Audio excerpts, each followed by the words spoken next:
على رسوله النبي الكريم ربنا ظلمنا أنفسنا وإن لم تغفر لنا وترحمنا لنكونن من الخاسرين ওলামায়ে কেরাম মুরব্বিয়ান এজাম যুবক ভাই ও বন্ধুদেরকে সাথে নিয়ে মাওলা হাত তুলেছি। মাওলা আমরা কি জন্য হাত তুলেছি তুমি তা জানো। মেহেরবানি করে আমাদের মাকাসেদে হাসানা পূরণ করে দাও মাওলা।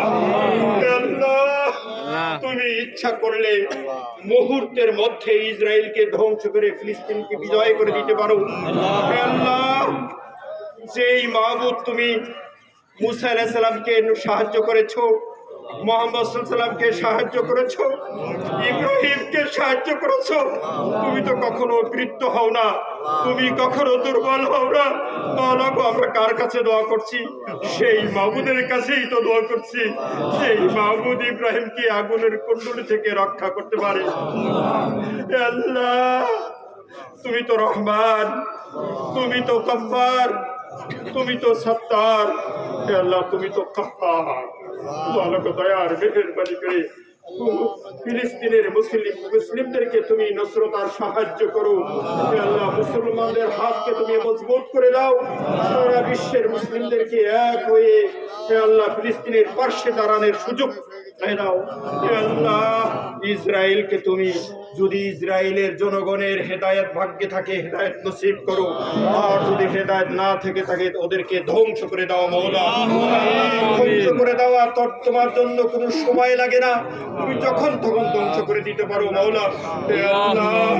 আমার ওদেরকে ধ্বংস করো হে আল্লাহ। হকপন্থী যারা দ্বীনের জন্য জিহাদ করে যাবে, হকের দাওয়াত দিতে যাবে, হে আল্লাহ একদল তো কিয়ামত পর্যন্ত থাকবে তোমার হাবিব বলেছে। দয়ার মেহেরবানি করে আমরা যারা হাত তুলেছি আমাদের সবাইকে সেই দলের সদস্য হিসাবে কবুল আর মঞ্জুর করে নাও মাওলা। হায়াতে থাকি হে আল্লাহ হকপন্থীদের সাথে থাকার জন্য আমরা নিয়ত করতেছি, আমাদেরকে হকপন্থীদের সাথে থাকার তৌফিক দান করো। সারা বিশ্বের মধ্যে যত দেশে মুসলমানদের উপর জুলুম চলছে তুমি নসরত আর সাহায্য করো। আমাদের সেই সাহায্যকারীদের তালিকায় আমাদেরকেও তালিকাভুক্ত করে নাও মাওলা। যখন দুনিয়া থেকে বিদায় নেব কালেমা পড়ে পরিপূর্ণ মুসলমান হয়ে মুসলমানদের বিজয় দেখে কবরে যাওয়ার তৌফিক দান করো। সাল্লাল্লাহু তাআলা আলা খাইরি খালকিহি মুহাম্মাদ ওয়া আলিহি ওয়া সাহবিহি আজমাইন। সুবহান রাব্বিকা রাব্বিল ইজ্জাতি আম্মা ইয়াসিফুন ওয়া সালামুন আলাল মুরসালিন আলহামদুলিল্লাহি রাব্বিল আলামিন। আমিন আমিন বিরহমাতিকা ইয়া আরহাম। আমিন। আলহামদুলিল্লাহ।